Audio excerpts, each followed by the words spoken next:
Hi,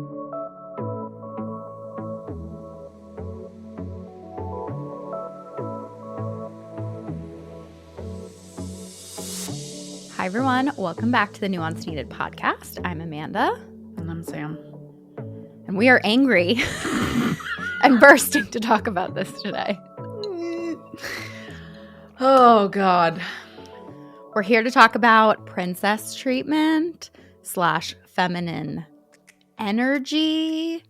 But this all started from, some of you all probably know because we shared about it on Instagram, but there is a video of a woman on TikTok, who is talking about princess treatment, and specifically how when she goes out to dinner with her husband, she doesn't talk to the wait staff, she doesn't check in for the reservation, she doesn't order her dinner. It's just very, like, we did more of a deep dive into it, but this is what, I think it was that, and then looking at all the comments about how people want this. But before this girl started this video, there has been this whole trend on TikTok specifically about feminine energy, and then that has led to princess treatment. Well, all of this is indicative of the tradwife content machine that we are now forced to live with, grapple with, be exposed to. Everything that I know about these people's lives is against my will. I am not interested. It's not totally against my will because I deep dove this pretty hard. I found out a lot of things about princess treatment lady. I want to hear from you because I'll Okay. I'll stand up and I won't shut up for the next 2 hours. Okay. I have so many thoughts. I'm trying to figure out how the best way is to organize it. I meet someone, Whitney, actually, who is a friend of the pod. We've been on her podcast. She's great, Whitney Goodman. She does Calling Home. She actually, about 4 months ago, sent me a TikTok about feminine energy and was like, you and Sam should talk about this on the podcast. And I was like, I don't know if I have enough of an idea about it yet, but I was disappointed too because the person's video she sent me was someone who I liked and who is someone who I've known to be more liberal or at least moderate. So I was very surprised. So I think, maybe we should start with feminine energy because I think it becomes it's princess treatment is an extension of feminine energy, and feminine energy started as a trend when I was looking at it on TikTok a year ago. This has been building up. Like you said, Sam, it's part of the tradwife movement.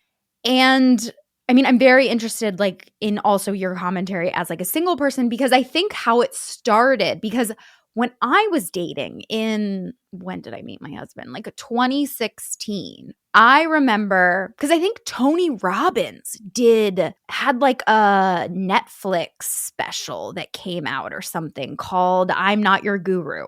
I remember seeing this, yeah. And in it, I think he talked about masculine and feminine energy. And I know that's been something spiritual people and self-help gurus, and especially the ones that start borderlining into spirituality and astrology seems to be where they really deep dive into this. But I remember when I was desperate to date and find someone, I remember being told a lot that the reason that I was not finding a partner was because I was too in my masculine energy. So it is a very common dating coach trope of men want to be leaders, men want to take care of you. So you need to be soft and more feminine. And, and I think what's hard is there's a shred of truth in that, everything. I just remember being told that I was too masculine, and I guess there could be a shred of truth in that,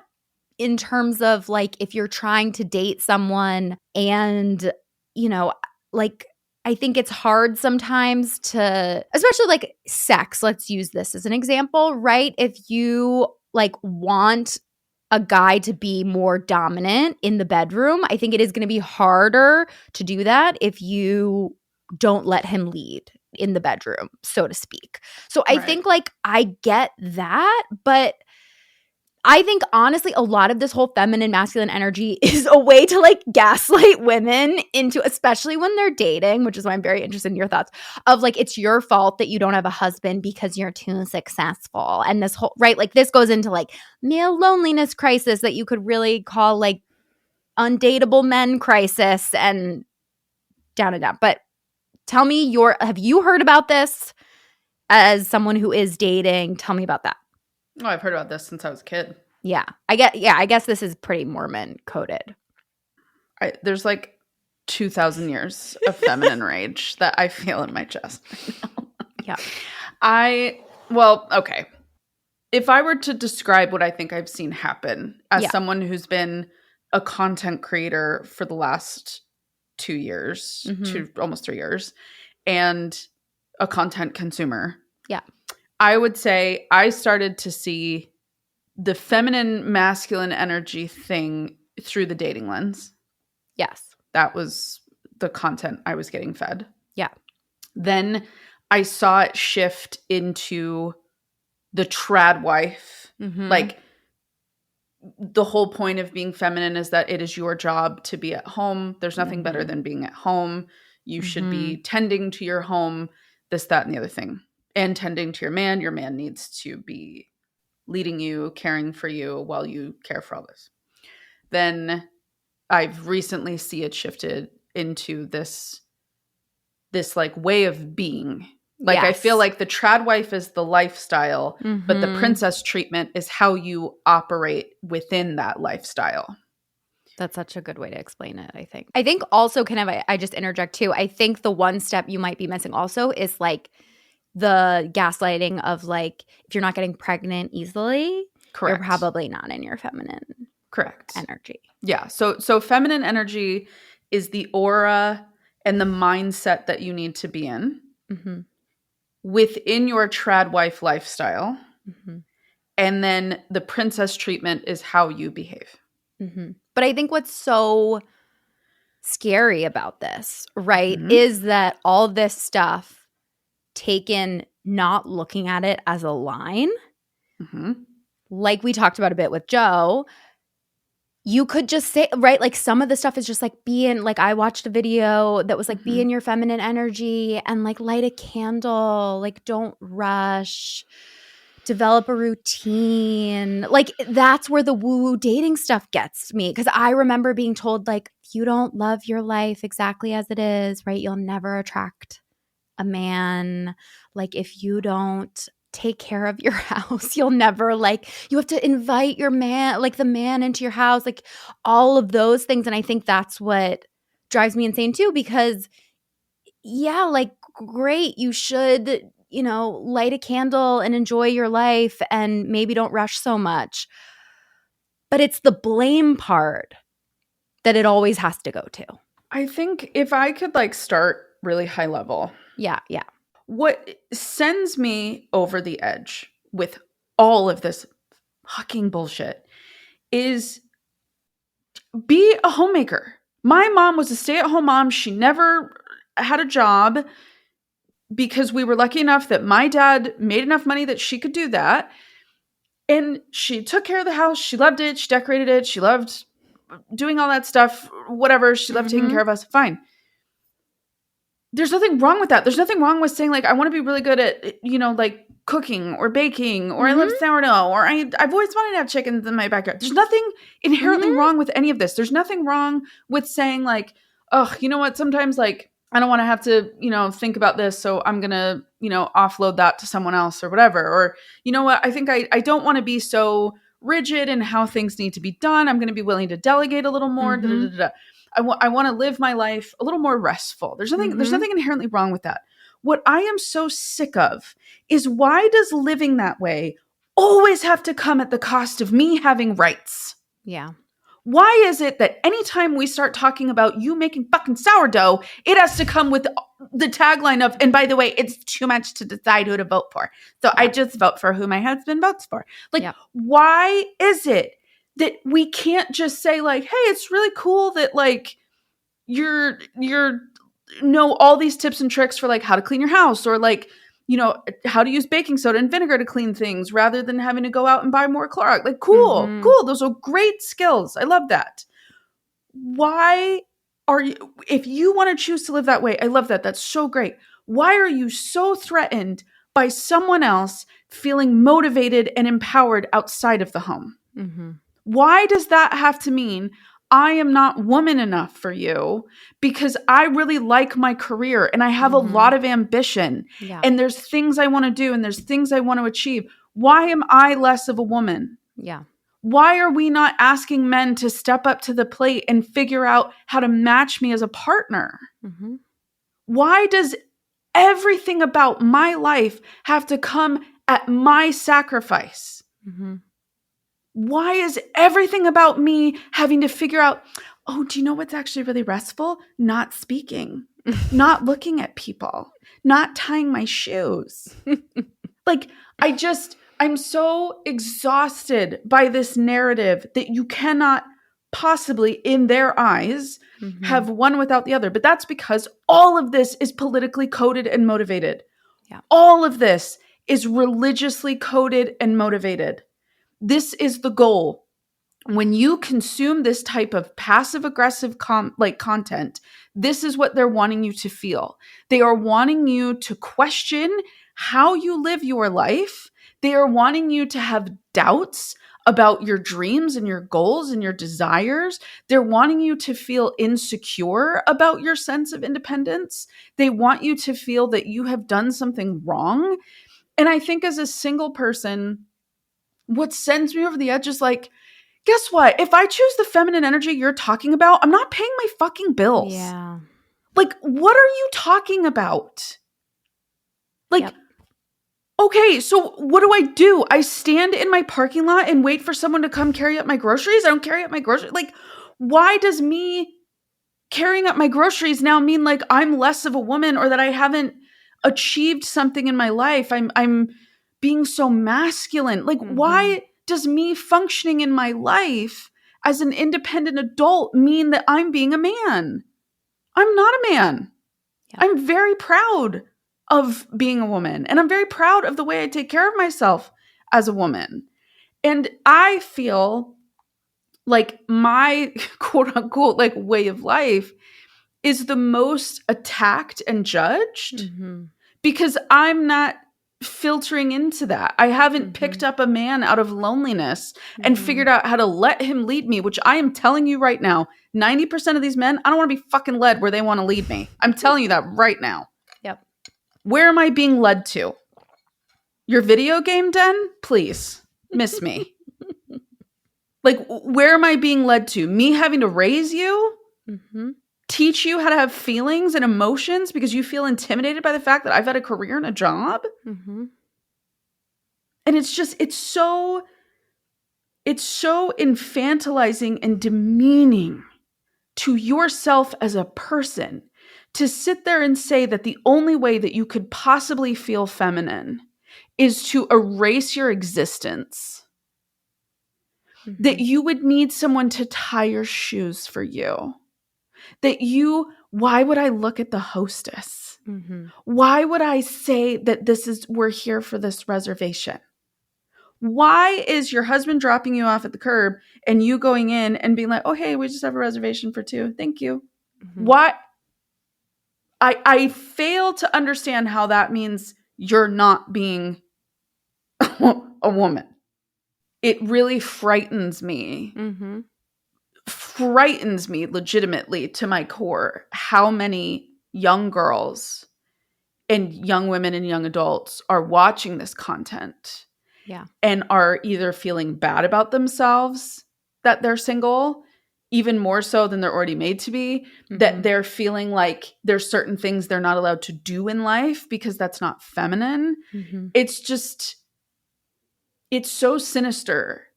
And it's like overwhelming to think of how far these women who advocate for these things, these women who advocate for trad wife lifestyles and this princess treatment, and everybody in the comments saying like, oh my God, like this is the goal. This is what I want. Like this, like how they are so desperate to drag us back 100 years because they feel intimidated by the world changing.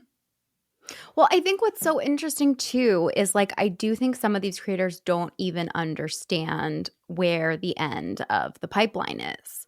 I think they don't think that they may not even consciously like be thinking about this stuff. And I think obviously like the extreme trad wives do, but I think this creator specifically is an interesting case because she admits in her videos that she used to work and she has one child, which isn't isn't super trad wifey, but yeah, she used to work full time until recently. They lived in New York. Now it seems like they moved back to Utah.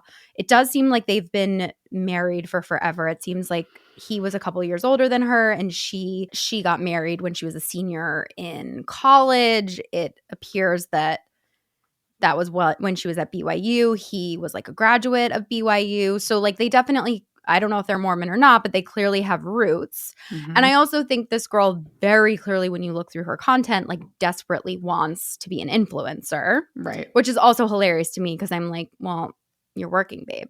Like, you're trying to be an influencer. We don't normally pick on like one creator, but I think like she has so many layers to her when I deep dove it that I do think it's worth breaking down some of the contradictions to understand how some of these things overlap or how the pipeline maybe progresses. Because I think that clearly, she talks in her videos about how she recently got upgraded, is what she calls it, from being a stay-at-home mom to a housewife. She says that she got upgraded because her child is now 12 and needs her less, which is a very strange, like non-trad wifey thing to say. And also, she says she got upgraded to first stay at home and be a stay-at-home mom. And now she's gotten upgraded to be a housewife. And now she calls herself a housewife and does these like housewife shifts and stuff like that. So it's, it's very strange. And also I think what's so strange is she does admit on some level that it's like silly. Like she says that in some videos of like, I know this is silly, but like you got to just be silly with it and like have fun with it. Like you're taking this too seriously.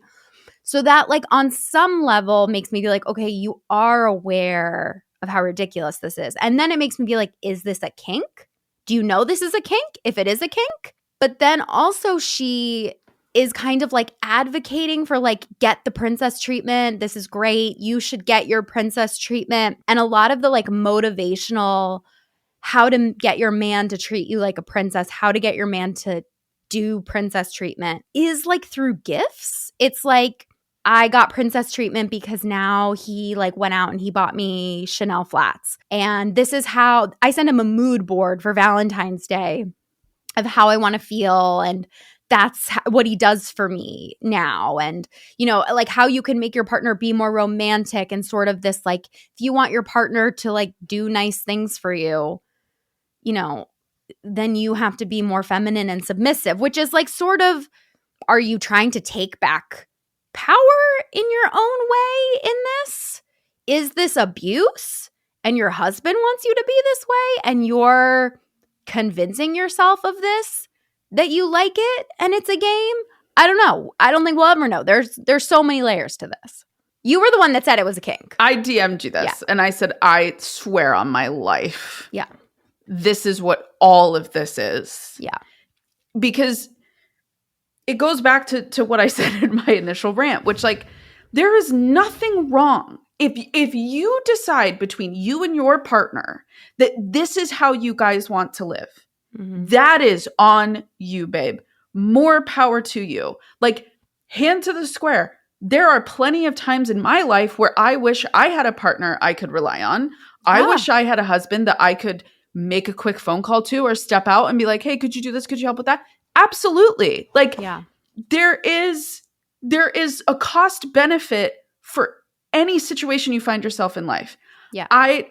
There's tons of pros because I'm single. There's tons of cons because I'm single, right? What I wish we could all see is that how you choose as a grown adult with your own autonomy to live your life is how you live your life.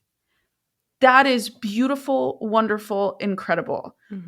What I'm tired of is this is so, I think, because trad wife is so, the lifestyle itself is so coded in religious messaging, political messaging, far right, fascism, like anti-democratic, illiberal principles, right?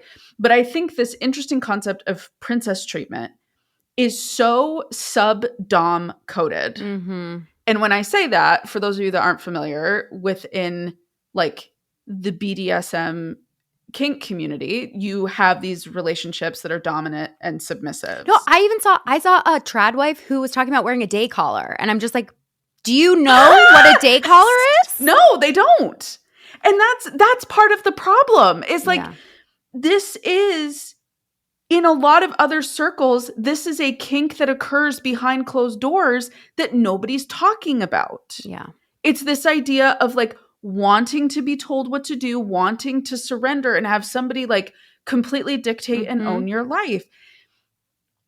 And so I feel like they think they are being so new and so revolutionary in understanding how this works and thinking that they've like cracked some code to existence, when it's like, no, you're just living out this fantasy where you don't have to put in any effort or any labor in your own life, and you're seeing how far you can take that. Yeah. And what's hard is like that those lifestyles, quote unquote, or sexual choices are so wrapped up in shame. Yeah. Because sexual shame is a bedrock of religious belief systems and a bedrock of a lot of the conservative movement right now and Christianity in general. And I think there's a lot of people that don't recognize that's what's happening. And it's like, if they listen to this right now, they would be apoplectic over like, oh my God, like, I can't believe that you would say that about this. Like, you're like disgracing God, whatever. And it's like, no, like, you're talking about a dynamic between you and your partner. Yeah. And I'm just so exhausted by this constant oppressive movement to say like, no, because I'm into this kink, everybody has to be into this kink. And what's funny is they spent 20 years losing their absolute minds about the quote unquote gay agenda, right? Losing their absolute minds about lifestyles being forced on people. Yep. And now what are we all being forced to see on our FYPs? You admitting with your whole chest that you don't want to have to tie your own shoes. And that is like the caveat that I think it's so mixed in this. It's like, yeah, inherently, I don't care how you and your husband decide to live. Exactly as you brought up, I think there's some concerns about control. Yeah. There's some concerns about abuse. And that is, I think that's the element of like the dom sub stuff that people don't recognize, is that is all autonomous decisions, right? Those are very strict consensual stuff. Very heavy consensual, consent-based. Yeah. Which is why everybody finds people that are okay with that and want those things, because you have to be coming in on the same level playing field. So when you're talking about these marriages and these relationships operating this way, are you having those consenting conversations? Is this like, when you tell me that you're trying to like prime your husband and give him hints and clues, that tells me we're not having conversations. Yeah. That tells me you're not wanting to be direct about it. So why not? Why not go to your man and say, listen, I'm done doing anything. I actually want to forego speaking in public as well. So how could we make this work? How do you feel about that? There is like some abuse and control tactics within this. And I think in the reverse, men expecting women to do this.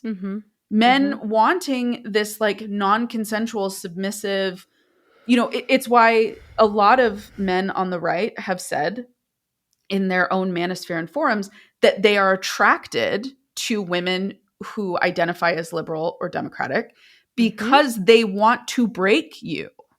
That's literally what they say. They want to break you in like you're a fucking prized mare. And it's dark. Yeah. One of my friends is a journalist, and she went on like a year of dating conservative men. Ooh. Yeah, I'll send you the article. And she was like interviewed about it. I wonder if she would come on our podcast. But I would love that. She dated that way purposefully. Was she just, did they just do a special about her work? Her name's Vera. I think You may have seen it. I think I saw it. Oh, we need to have her on. Yeah. Tell us in the comments if you want us to have her on.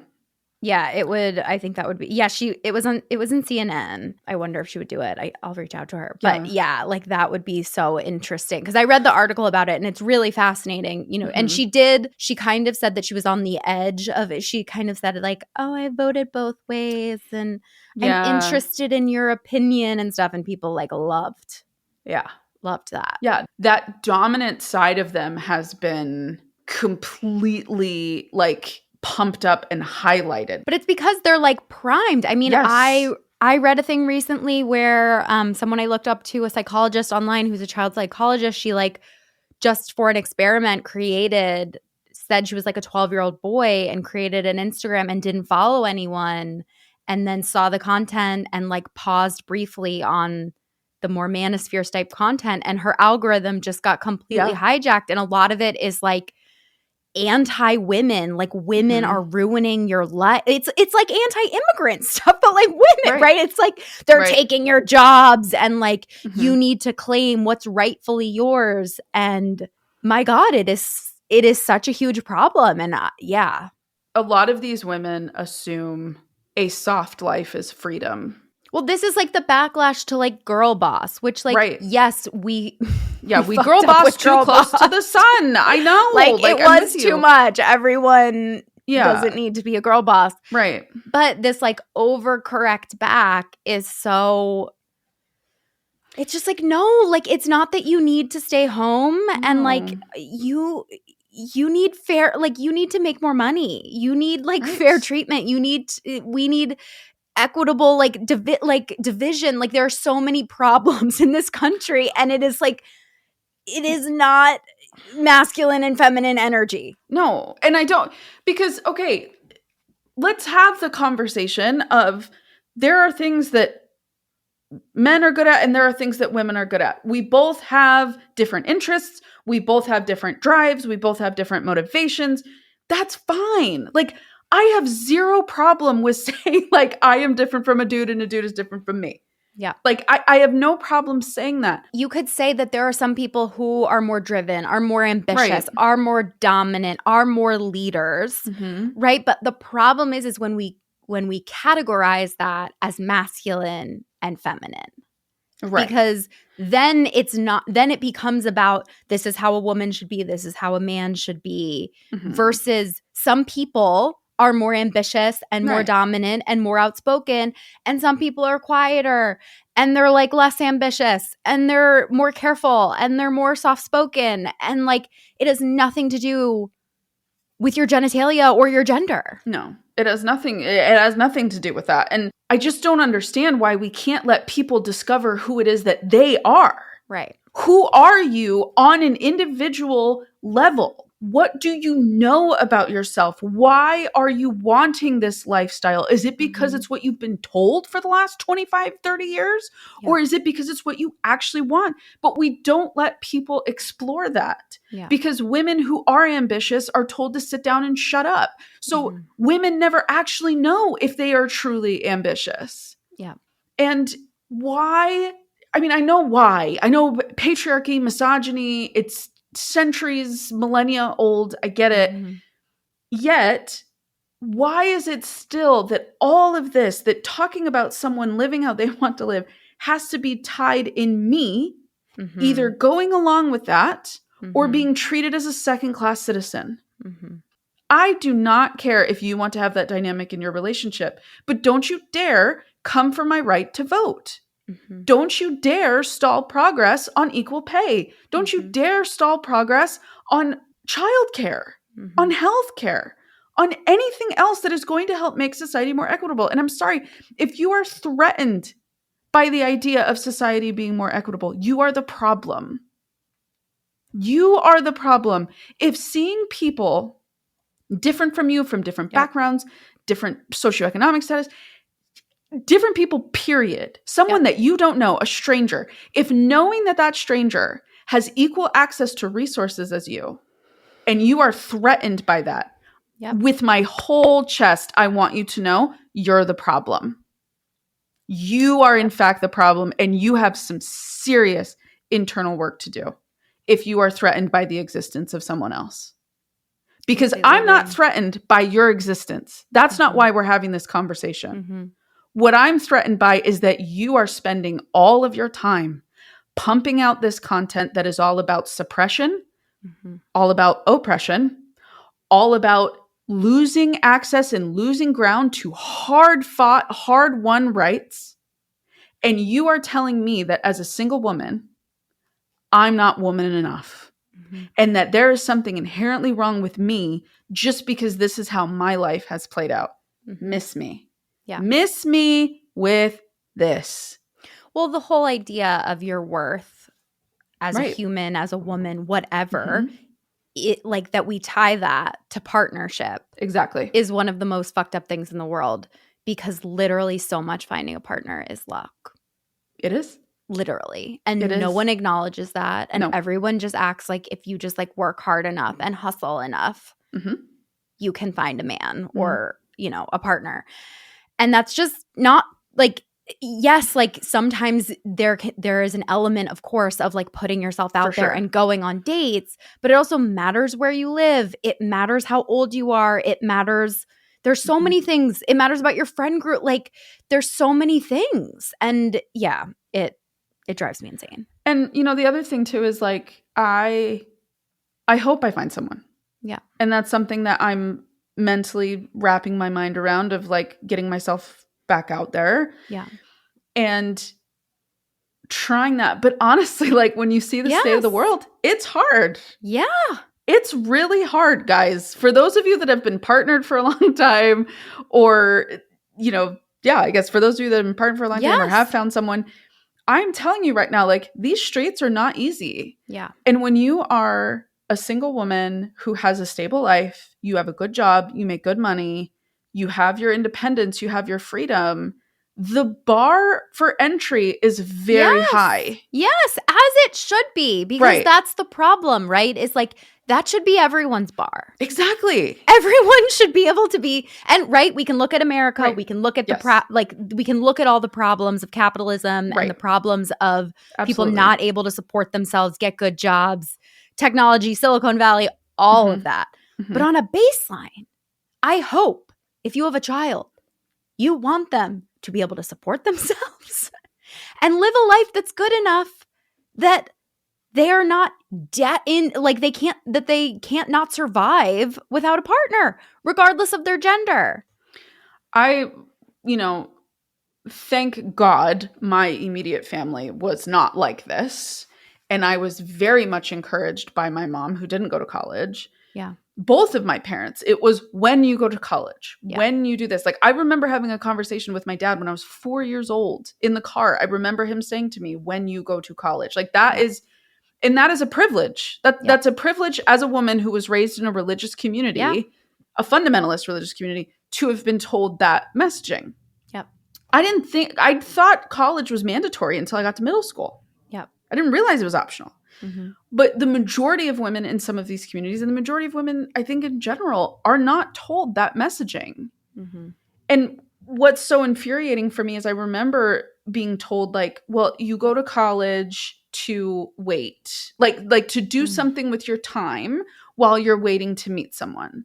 And then there was all of this coded language of like, oh, she's studying to be a teacher.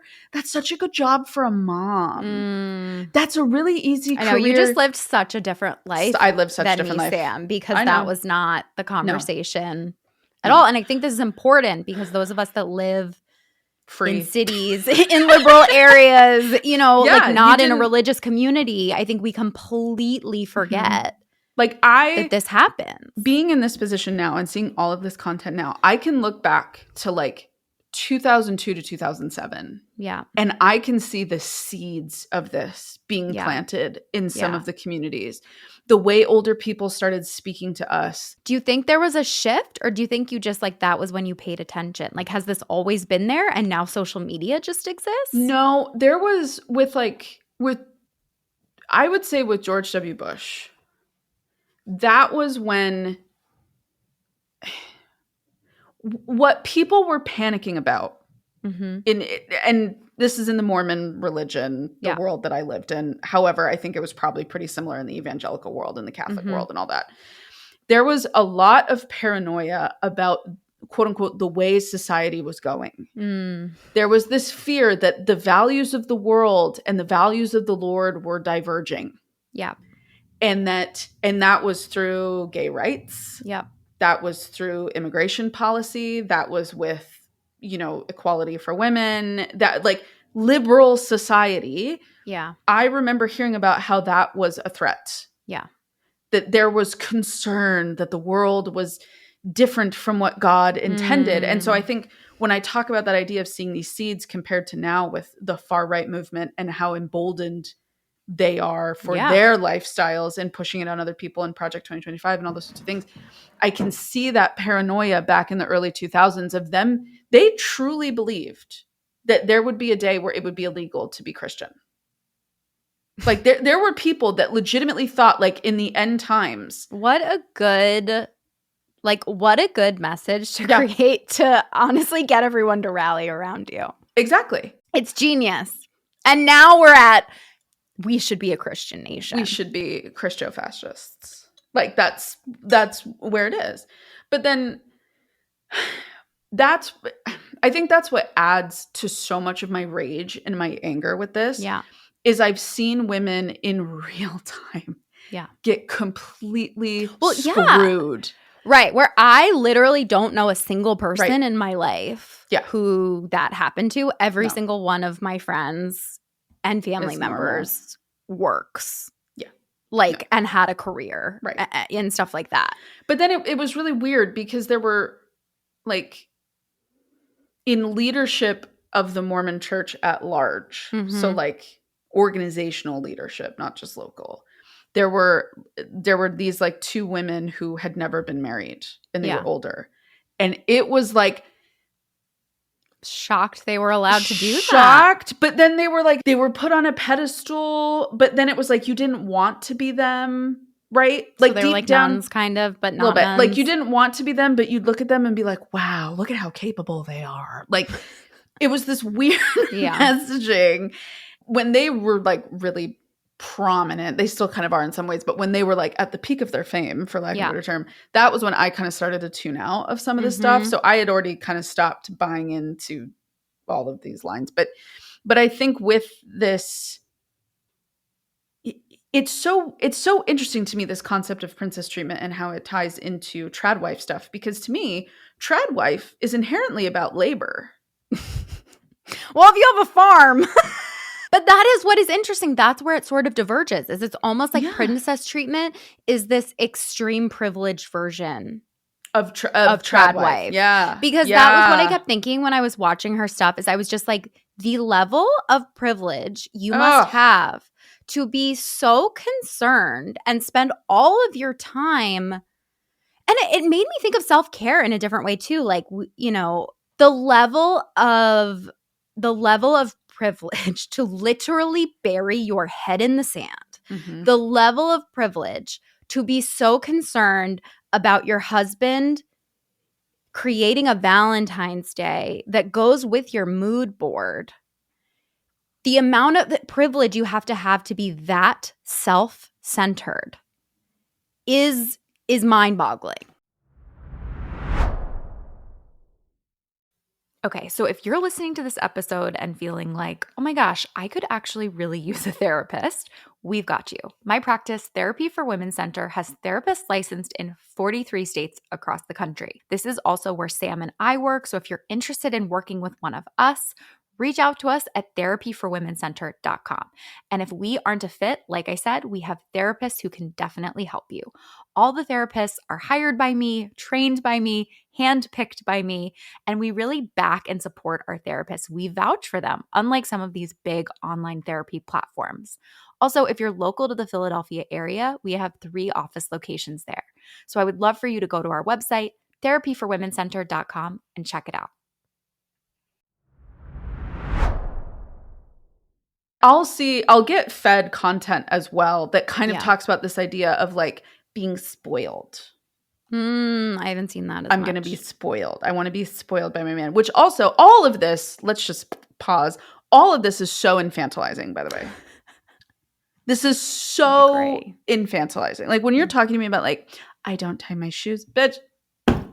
Yeah. Are you too? It is so infantilizing. That is so infantilizing. And I think unless it's a kink, and then great. Exactly. Consent, great. go. More power to you. But then stop blowing up my FYP as if I have to live this way, please. Yeah. And like encouraging other people and acting as though this is the norm. This is how people should be behaving. Yeah. And if you want a man, you need to be more in your feminine energy, and how you can get your boyfriend to give you the princess treatment. And again, it's like, do you also want to be a sugar baby? Right. Like, you sound like it a little bit of like the gifts and stuff like that. Like, that's not what marriage or partnership is. Like, I get it. Like, I'm sure people who are listening are like, well, that's one of my love languages, and it's how I feel appreciated, and like, great. Yes. But I think we also need to not measure love by, like, gifts can be like intention and thinking about the person and things like that. But the way that it's like measured in like how much money someone spends on you is also incredibly privileged and gross. Well, and I really value effort. Yeah. I value effort. And when I'm in a partnership, I will take it very seriously how I support the other person and I'm there for the other person, because I am going to expect that. Like, I want you to be someone that I can rely on, and I want you to feel that you can rely on me. Like, that's the whole point of it. You're supposed to add to each other's lives and make each other's lives better. But this weird, I think when people start using the word spoiled, I get a couple pink flags pop up for me, because I'm a little like, then you don't, it's exactly as you said, you don't want a partnership then. Yeah. And I think with some of this like princess treatment, it's almost like it's giving like slavery. That's what I was like. I wasn't going to say the word slavery, but I was going to say, like, when we need this intense level of gift giving and spoiling, it makes me be like, what are you making up for? Yeah, what is happening that you need, that you cannot, like, most women just want the man to do the dishes and to do some mental labor. Well, like, and also, why are you talking to me about this? Yeah. If this is what you truly think should be happening in partnership, why are you making content that's speaking to me? Yeah. You need to be making content that's speaking to men, because I can tell you right now, most men ain't going to do that. Well, maybe if someone is really submissive enough and they're into it too. Mm-hmm. But that's the weird thing. Like, that's what's kind of different about, and that's where it, like, to me, it, like, the feminine energy leads into the princess treatment a bit too, because then there's like the concept of, I'm just a passenger princess of the universe. And like lucky girl syndrome, right? And like everything works out for me. And I saw the video that I sent you. There was another video I sent you about feminine energy, of this woman being like, women are born on top of the mountain and men are born at the bottom of the mountain. We could do a whole episode on my thoughts on that video alone. And men have to climb up the mountain, and their job is like, they have to work hard and get the woman.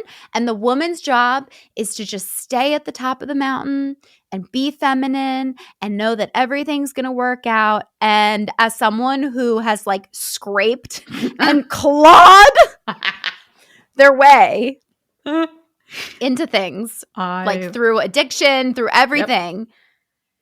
I am just like, what? The amount of privilege, again, to just be like, like, there's a shred of like, yes, relax, trust, right, the universe, trust, don't kill yourself as much and things like that, which is advice that I definitely should take. But yeah, the level of privilege to just be like, everything works out for me and everything is great and I'm not worried about anything.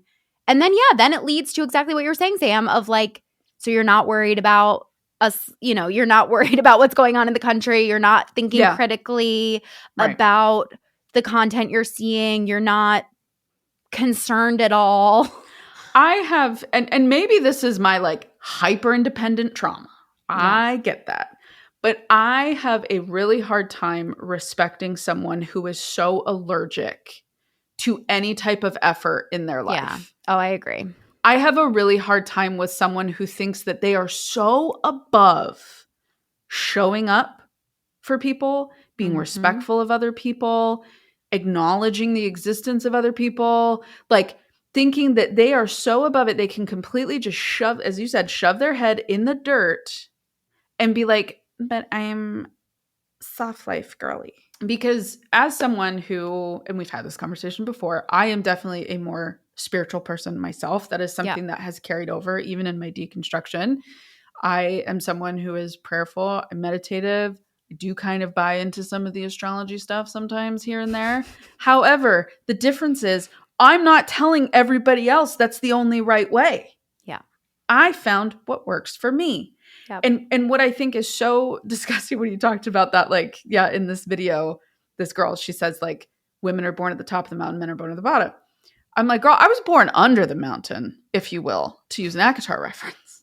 I don't know why acknowledging that someone has had to put in effort in their own life is seen as a mark against them. Mm-hmm. Like that's what that messaging is. I mean, let's also back up to like minorities, right? Exactly. Like people in the LGBTQ community. Minority communities at large. You can't not put in effort. And that is why it is revolutionary for people, like for like Black women and stuff like that, to rest, to do these different things and stuff like that. But that is a totally different context than someone who is super privileged and is just like, I need to live a soft girl life. It tells me you're not a durable person. I just think if you have been born at the top of the food chain like that, and you are so offended by work, you're not someone that I can relate to. Yeah.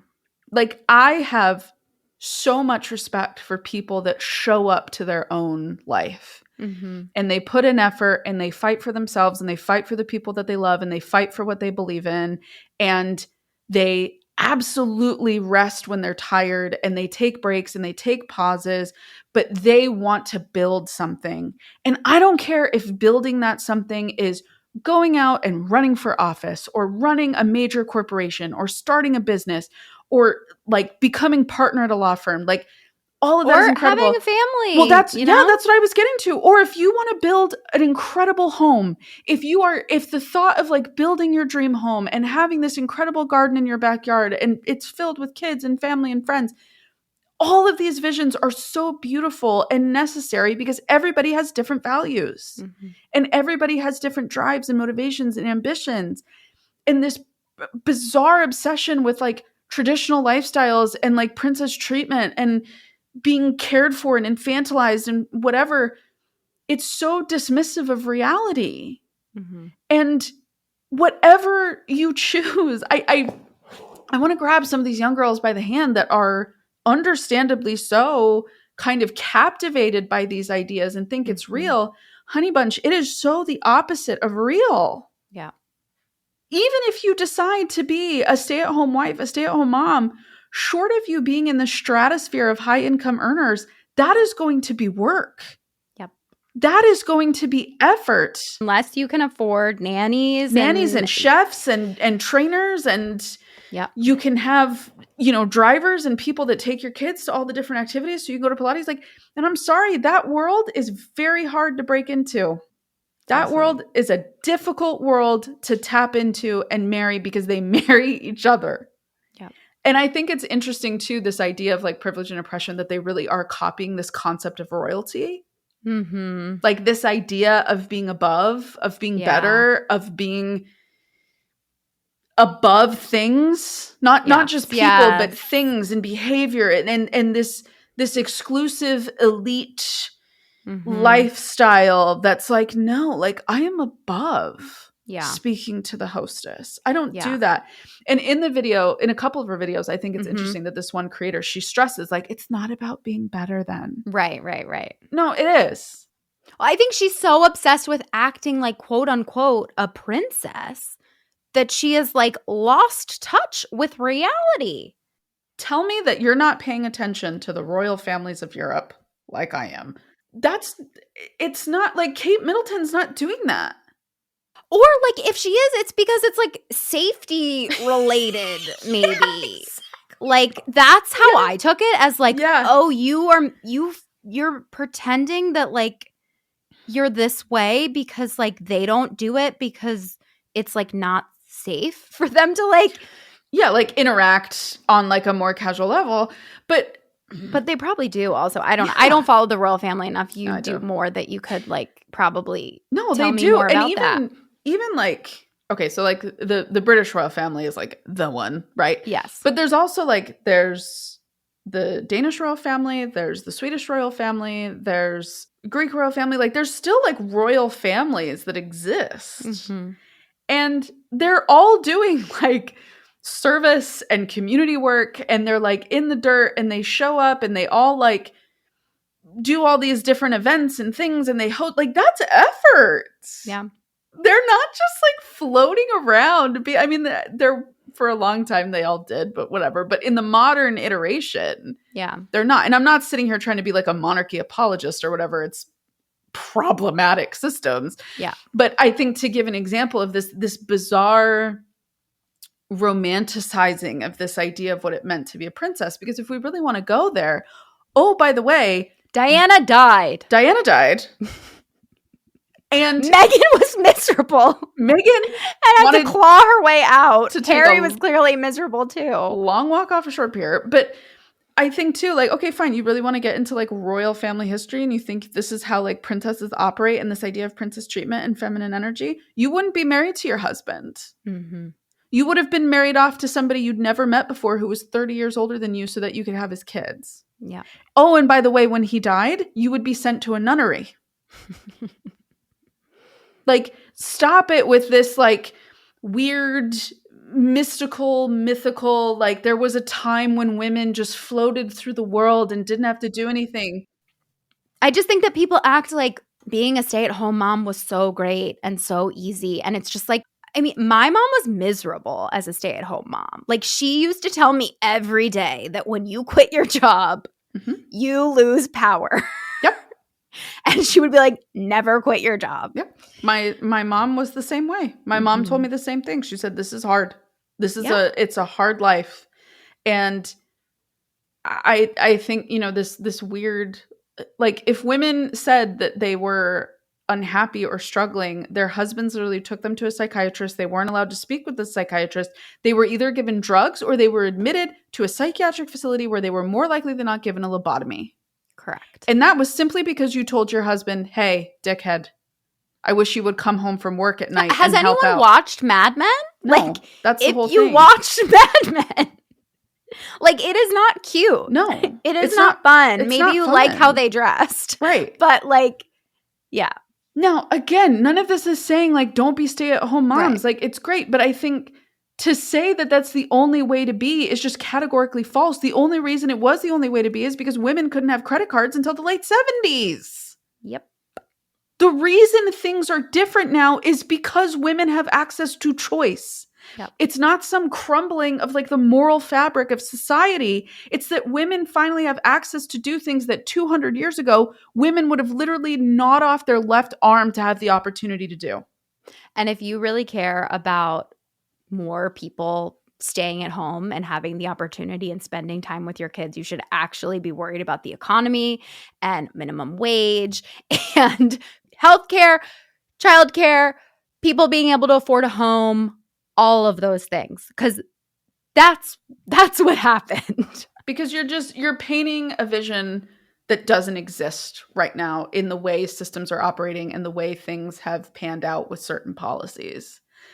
And the other thing that I want to bring up too is I have absolutely zero problem with men being what I think you could say is chivalrous, right? Mm-hmm. I don't get bent out of shape if a guy holds the door for me. I think it's nice, it's endearing, I get it. For them, it's a sign of respect. I appreciate that. I do not get bent out of shape at the thought of a man helping me out with things or being my partner or doing things with me. This isn't about saying like men now have to be, you know, ignore women or whatever. Yeah. But I don't want you to do that because you think less of me. Yes, I agree. I don't want you to be doing that because you think I am beneath you and because I need someone to take care of me. Yes. If you want to care for me, that's a different thing. Mm-hmm. If you worry about me and you want to make sure that I'm okay and you show me love through different acts of service or whatever, that's wonderful. That's beautiful. That's what I hope for in a partnership. I want you doing that because you think I am your equal. Not because, or I don't want you thinking I'm better than you. Yeah. I don't want you thinking that either. Yeah. Because I certainly won't think you're better than me, but like so I just want to make sure we address that too, because I think there can be people like, well, then what are men supposed to do? I don't know. Figure out how to be respectful adults. And like split labor in the home. Like go get the fair play deck and look at what the different things are in the house. Because I do think if my husband does some traditional things, he takes out the trash, he deals with our car, like he does that, and I don't feel the need to like prove that you can I need to do that. Like I'm happy to give that to him, and I do other things like manage our schedules, manage childcare, like research how to be a parent, things like that. So yeah, it's also like you can decide based on what you guys want and what your strengths are versus it's like, I never do this because that's just like, she's like, I never leave the house after 3 p.m. Like my outside time is like 1 to 3 p.m. And I'm just like, are you a cat? I'm so confused. She needs to be studied. But I wonder if this is all just fake and she's doing it to get attention. I mean, some of her day in the life videos are so different than the like princess treatment. Like she literally, it's like she's cosplaying an influencer of like, and I have to and then I have my whole milk latte. And you know that I have to do my Pilates. Like she does everything that is like popular right now. She has the Ralph's cup. She has the like the LED mask. She has that like minky blanket. She has a reformer in her house. She drinks lemon tea at night. She gets Sakara, right? All the girlies like love Sakara and showing the Sakara. Like she cooks from home. Like it's, yeah. I don't know. She also went on a trip to Tulum recently and like she made like 45 videos, not exaggerating, of Tulum. And I'm just like, how much content did you need to get out of this? Tulum for a vacation for an influencer? Groundbreaking. Right. Yeah, no. So hopefully you guys don't think that we're like picking on this girl. It's not just about her. I just think that she is such like a walking, confusing contradiction that overlays all of these different layers we've been thinking about. And I think it's the ultimate manifestation. And you know what? Maybe it is rage bait.